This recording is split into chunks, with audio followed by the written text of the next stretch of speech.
Hello मेरे प्यारे दोस्तों, कैसे हैं आप सभी। मैं आप सभी का स्वागत करता हूं आपके गुरुजी चैनल एसपी झा पे। और आज हम लोग सीखने वाले हैं क्वेश्चन नंबर 7 और 8 और उसके बाद वस्तुनिष्ठ प्रश्न। तो चलिए हम लोग क्वेश्चन नंबर 7 से समझते हैं। अगर आप लोगों ने पार्ट 3 तक नहीं देखा है तो आप लोग इस वीडियो के डिस्क्रिप्शन में उसका लिंक मिल जाएगा, जिसमें कि हम लोगों ने कुछ बेसिक कंसेप्ट और इसके क्वेश्चन नंबर 1 से लेकर क्वेश्चन नंबर 6 तक बहुत ही अच्छे तरीके से समझ लेते हैं। आज हम लोग क्वेश्चन नंबर 7 समझने वाले हैं। तो चलिए हम लोग समझते हैं जो क्वेश्चन नंबर 7 क्या है नहीं है। तो क्वेश्चन नंबर 7 वैसे आप लोग पढ़ लिए होंगे, आपके स्क्रीन पर चला गया होगा, आप लोग देख लीजिए और पढ़ लीजिए।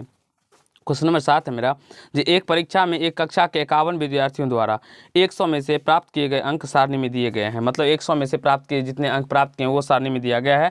और इस बारंबारता बंटन सारणी की संगत बारंबारता बहुभुज बनाइए। और इसी बारंबारता बंटन सारणी का क्या बनाने के लिए कहा गया है?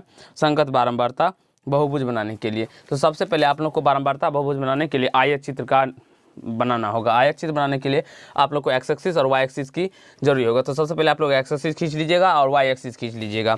उसके बाद हम देखते हैं, तो आप सभी को पता है जो वर्ग अंतराल हम लोग एक्स एक्स पर लिखते हैं और बारंबारता यानी विद्यार्थियों की संख्या उस पर लिखेंगे। तो चलिए हम लोग लेते हैं, आप लिखते हैं। तो यहाँ पे हम लोग पहले सबसे पहले क्या करते हैं? वर्ग अंतराल। तो वर्ग अंतराल 0 से 10 है। यहाँ पे ले लेते हैं 10, फिर यहाँ पे ले लेते हैं 20 और ये 100 तक है। यहाँ पे ले लेंगे 30, ये 40, ये 50, ये 60, ये 70, ये 80, ये 90 और ये 100 ले लिए। यहाँ पे लिख दीजिएगा आप लोग अंक, जो लिखा है वही लिख दीजिएगा, अंक ये है, ठीक है। और यहाँ पे क्या होता है? विद्यार्थियों की संख्या है। तो यहाँ पे आप लोग विद्यार्थियों की संख्या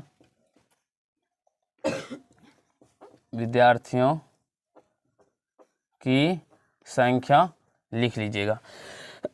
तो इसमें हम लोग ले लेते हैं 2 से, 2 1 से भी ले सकते हैं। यहाँ पे देख रहे हैं हम 1 से ही ले लेते हैं, ठीक है। 1 2 3 4 5 6 7 8 9 10। तो यहाँ पे लिख दीजिएगा, माना कि एक्स अक्ष पर एक इकाई बराबर 10, एक इकाई बराबर 10 लिए है ना, तथा वाई अक्ष पर एक इकाई बराबर कितना लिए हैं? 1 ही लिए हैं। तो 1 लिख दीजिएगा। अब इस प्रकार से लिख देने के बाद आप लोग देखेंगे तो 0 से 10 के बीच में विद्यार्थियों की संख्या 5 है। तो विद्यार्थियों की संख्या 5 है 0 से 10 के बीच में। तो ये इस प्रकार से आप लोग इसको स्केल की मदद से बनाइएगा तो आपको एग्जैक्टली सीधा आएगा। इस प्रकार से खींच लीजिएगा। उसके बाद 10 से 20 के में विद्यार्थियों की संख्या 10 है। तो ऐसे इसको इसी रेखा को ऊपर करते हुए और 10 से 20 के बीच में 10 है, तो इस प्रकार से खींच लीजिएगा, ठीक है। चलिए हम अपना मार्कर का कलर चेंज कर लेते हैं। अब हम देखते हैं तो 20 से 30 के बीच में 4 है। तो 20 से 30 के बीच में 4 विद्यार्थियों की संख्या है। तो इस प्रकार से यहाँ से आप लोग खींच लीजिएगा। उसके बाद 30 से 40 में 6 है। तो ये इसी को यहाँ तक लेके आएंगे 6 तक। उसके बाद यहाँ से 30 से 40 और इसके बीच की दूरी की समान होना चाहिए। आप लोग को बहुत पहले से बताया गया है। 40 और 50 के बीच में 7 है। तो 7 लेंगे तो ये थोड़ा सा ऊपर ले लेंगे और यहाँ से इस प्रकार से ले सकते हैं। आप यहाँ पे वर्ग अंतराल विद्यार्थियों की संख्या में यहाँ पे जो हम लिए हैं आप लोग 2 से भी ले सकते हैं, कहीं से कोई दिक्कत नहीं है। 50 से 60 के बीच में 3 है। तो 50 से 60 के बीच में 3 है। तो यहाँ से आ जाएंगे ये 50 से 60। फिर 60 से 70 के बीच में 2 है। तो 7 से 70 इस 2 के बीच सामने आएंगे और यहाँ से इसको खींच लेंगे। फिर 70 से 80 के बीच में भी 2 ही है। तो यहाँ से इसको भी खींच लेंगे। 80 से 90 के बीच में 3 है। 80 से 90 के बीच में विद्यार्थियों की संख्या 3 है, ठीक है। और 90 से 100 के बीच में 9 है। तो 9 के पास चलेंगे तो यहाँ से इस प्रकार से यहाँ से ये इस प्रकार से हो जाएगा। और आप लोग स्केल की मदद से बनाइएगा, आप लोग को डायरेक्टली सीधा सीधा बनेगा। अब इस प्रकार से बना लेने के बाद आप लोग को क्या करना होगा अब समझिएगा। इस प्रकार से बना लेने के बाद आपको क्या करना होगा, चलिए यहाँ पे देखिए। एक और सबसे पहले सभी भुजाओं के मध्य बिंदु को अंकित कर लीजिएगा। सभी रेखाओं के मध्य बिंदु को अंकित कर लीजिएगा। तो मध्य बिंदु को अंकित यहाँ पे हो जाएगा, इसका यहाँ पे हो जाएगा। सभी आयत चित्र के इसका यहाँ, इसका यहाँ, इसका यहाँ, इसका यहाँ, इसका यहाँ, इसका यहाँ, इसका यहाँ और इसका यहाँ पे कर लीजिएगा। और एक क्या कीजिएगा, तो एक अपने मन से 110 बढ़ा के ले लीजिएगा, जिसका कि बारंबारता 0 आ जाएगा तो यहाँ पे, और एक पीछ इसके पीछे आ जाएगा, ठीक है, क्योंकि यहाँ पे तो 0 से 10 ही से स्टार्ट है। तो एक क्या आ जाएगा, आप लोग यहाँ पे -10 लीजिएगा, जिसका एक बिंदु यहाँ पे आ जाएगा। अब क्या कीजिएगा आप लोग, तो मिला दीजिएगा। अब क्या कीजिएगा, तो मिला दीजिएगा। जैसे कि यहाँ से पहले इसको चलिए मिला लेते हैं, ऐसे हाथ से मिला लीजिएगा।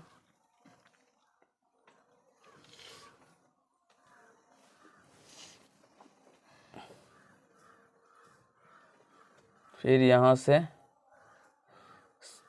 आप लोग मिला लीजिएगा, इस प्रकार से इसको मिला लीजिएगा, और यहाँ से इसको भी इस प्रकार से मिला लीजिएगा। तो आप लोग का एक क्या होगा, तो बारंबारता बहुभुज निकल के आ जाएगा, और आप लोग इसी प्रकार से बना लीजिएगा। तो आशा करता हूँ क्वेश्चन नंबर 7 आई होप आप लोग को समझ में आ गया होगा। अब हम लोग समझने वाले हैं क्वेश्चन नंबर 8 को। तो क्वेश्चन नंबर 8 आप लोग अपने अपने स्क्रीन बोर्ड पर पढ़ लिए होंगे। चलिए मैं पढ़ के बता देता हूँ। जो एक नहर में निर्वाह खर्च सूचकांक का अध्ययन करने के लिए निम्नलिखित साप्ताहिक प्रेक्षण दिए गए हैं। इसमें निर्वाह खर्च सूचकांक दिया और सप्ताहों की संख्या। ऊपर दिए गए आंकड़ों का एक बारंबारता बहुभुज आयत चित्र बनाए बिना खींचना है। इसमें हमें कहा गया है 8 नंबर में, जो आयत चित्र बनाए बिना हमें क्या करना है, तो इसका बारंबारता बहुभुज खींचना है। तो चलिए समझते हैं अब। तो सबसे पहले यहाँ पे देखिए, निर्वाह खर्च सूचकांक, ये सप्ताहों की संख्या, ये वर्ग चिन्ह, और ये क्रमिक युग्म। अभी जो मैंने आप लोग को इससे पहले के बात में बताया था उसी प्रकार से। अब इसमें क्या कर देना है आप लोग को, तो ये 140 150 है, तो जो बारंबारता था वो लिख दिए। और इसमें मैंने आप लोग को बताया था एक अपने 2 वर्ग अंतराल अपने मन से ड्रॉ करना होता है, बनाना होता है। तो 140 से ये 150 होगा, तो ये 130 से 140 होगा अपने मन से, और नीचे 200 से 210 खींच लेंगे, जिसकी बारंबारता भी 0, इसकी बारंबारता 0। वर्ग चिन्ह निकालने का क्या तरीका बताया था, इस दोनों को जोड़ के 2 से भाग दे दीजिएगा। तो जब आप इस दोनों को जोड़िएगा तो ये कितने हो जाएंगे, 2 से 70, और 270 में भाग दे दीजिएगा तो ये 135 निकल के आ जाएगा। फिर इस दोनों को जोड़िएगा तो 290 में आप लोग भाग दीजिएगा तो ये 145 निकल के आ जाएगा। फिर ये 155 आ जाएगा, फिर ये 165 आ जाएगा, ये 175 आ जाएगा, ये 185 आ जाएगा, ये 195 आ जाएगा, और यहाँ से ये 205 निकल के आ जाएगा। फिर क्रमिक युग्म निकालने के लिए बताया था, जो आप लोग को वर्ग चिन्ह और सप्ताहों की जो बारंबारता दिया रहता है उसको लिखते हैं एक साथ। तो 135 और 0 ये क्रमिक युग्म हो गया। फिर 145 और 5 हो गया। फिर 155 और 10 हो गया। 165 और 20 हो गया। 175 और 9 हो गया। 185 और 6 हो जाएगा क्रमिक युग्म, और 195 और 21 हो जाएगा, और यहाँ पे 205 और 0 हो जाएगा। आप क्या कीजिएगा, तो इस प्रकार से आप लोग बना लीजिएगा। तो बनाने के बाद देखिए वर्ग चिन्ह को हम लोग इस पर अवस्थित करेंगे। तो 135 से शुरू है, तो यहाँ पे ले लेंगे हम 135, फिर ये यहाँ से 145, फिर 155, 165, 165, 175, 185, 195, उसके बाद 2 से 5, इस प्रकार से हम लोग कर लेंगे। और ऊपर में यहाँ पे जो हम ले लेंगे, तो आप लोग कहीं से ले सकते हैं। यहाँ पे क्या है, तो हम सबसे पहले तो 0 लिए थे। अब इसका वर्ग अंतर हम देख लेते हैं, तो आप 2 से भी ले सकते हैं, 5 से भी ले सकते हैं। तो हम 5 से ले लेंगे, या 2 से भी ले सकते हैं। तो हम देख लेते हैं 20 तक 21 तक 2 से ही ले लेते हैं। तो यहाँ पे 2 ले लेंगे, यहाँ पे 4 6 8 10 12 14 16 18 और 20। और यहाँ पे थोड़ा रेखा को आप लोग इस प्रकार से कर दीजिएगा। इस प्रकार का करने का मतलब हुआ, जो यहाँ पे जो ज़्यादा गैप है वो डिनोट कर देता है, जो यहाँ पे ज़्यादा गैप है, ठीक है। इस प्रकार से कर देने से अब हम लोग क्या करेंगे, तो यहाँ पे हम क्रमिक युग्म देखते हैं। तो 135 और 0 है, तो 135 0 ये इसी पॉइंट पे आ जाएगा ना। ये आप लोग को 2-4 वाले मतलब समीकरण वाले चैप्टर में हम लोग जब ग्राफ पढ़े थे तो उसमें बता दिए थे जो कैसे निर्देशांक को अंकित किया जाता है। उसके बाद 145 और 5 है। 145 और 5 देखेंगे तो ये इधर आएगा, और यहाँ 4 और 6 के बीच में यहाँ पे अवस्थित हो जाएगा। उसके बाद 155 देखते हैं। 155 और 10 है, 155 और 10 है, तो ये यहाँ पे आ जाएगा। उसके बाद 165 20, 165 20 है, तो ये ऊपर चला जाएगा। 165 और 20 यहाँ पे आ जाएगा। 165 20, 175 9 यहाँ पे देख रहे हैं ना, 175 और 9। तो 175 यहाँ लेंगे, 9 लेंगे उसके सामने तो 9 कहाँ हो जाएगा, यहाँ पे हो जाएगा। और 175 के सामने 10 से थोड़ा नीचे यहाँ पे, फिर 185 ये 6 है तो 6 यहाँ पे हो जाएगा 185 के सामने, और उसके बाद 195 21 है, 195 21 21 कहाँ पे हो जाएगा यहाँ पे, सॉरी आप 22 ले लीजिएगा, एक बढ़ा के 21 है तो यहाँ पे हो जाएगा 121 हो जाएगा, और 205 जीरो 205 जीरो यहीं पे आ जाएगा। अब आप लोग क्या कीजिएगा, तो आप लोग स्केल की मदद से बनाइएगा, आपका सही बनेगा। अब यहाँ पे देखिए इसको क्या कीजिएगा, तो मिला लीजिएगा इस प्रकार से, सभी पॉइंट को जैसे जैसे आप लोग पॉइंट दिए हैं वैसे वैसे मिलाइएगा, ये ना जो इसके बाद आप इसको मिला लीजिएगा, ऐसा मत कीजिएगा।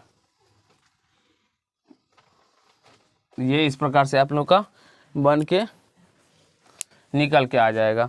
आप लोग स्केल की मदद से बनाइएगा, आप लोग का बिल्कुल ही अच्छा बनेगा। तो इस प्रकार से आप लोग को भी बन के आ जाएगा। तो आशा करता हूँ क्वेश्चन नंबर आप लोग को 8 तक समझ में आ गया होगा और कहीं से कोई दिक्कत या समस्या का सामना नहीं करना पड़ा होगा। तो अब हम लोग वस्तुनिष्ठ प्रश्न है इसमें कुछ, उसको भी समझने वाले हैं। तो चलिए हम लोग वस्तुनिष्ठ प्रश्न को समझ लेते हैं, जो क्या है और नहीं है वस्तुनिष्ठ प्रश्न।